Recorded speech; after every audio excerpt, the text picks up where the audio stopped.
All right, Hampton Roads, we've got a little bit of dry time during the morning and then maybe a little bit during the midday hours before the outer rain bands of Tropical Storm Chantal start to move into the region, likely during the afternoon period.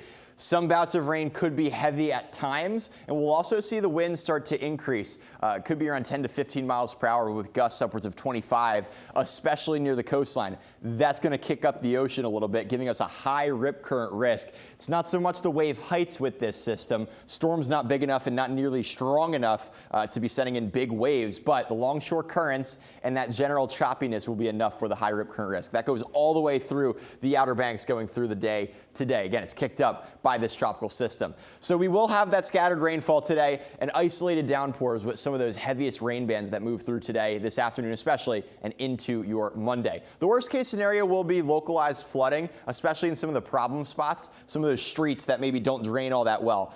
Poor drainage spots in general, low-lying areas, going to be the places that we're watching for potentially some flooding with the heavy rainfall that'll be coming down. Strong wind gusts, especially near the coastline, but also an isolated tornado. Again, we're going to be on the east side of this system as it moves its way up into the region. So we'll watch as this storm tracks off to the north and northeast throughout the next really 24 to 36 hours or so. And by the time we get to Monday afternoon, the center of the circulation will likely be near Hampton Roads at that point. Won't be a tropical system at this time. However, it will bring us a pretty good amount of leftover rainfall. So today, the flooding threat due to excessive rainfall, mainly to the south of the state line, level 1 out of 5. Still level 1 out of 5 tomorrow. Again, it's going to be pretty scattered, but where the rain does fall, it will be pretty heavy. Tomorrow, a little bit more widespread across our area.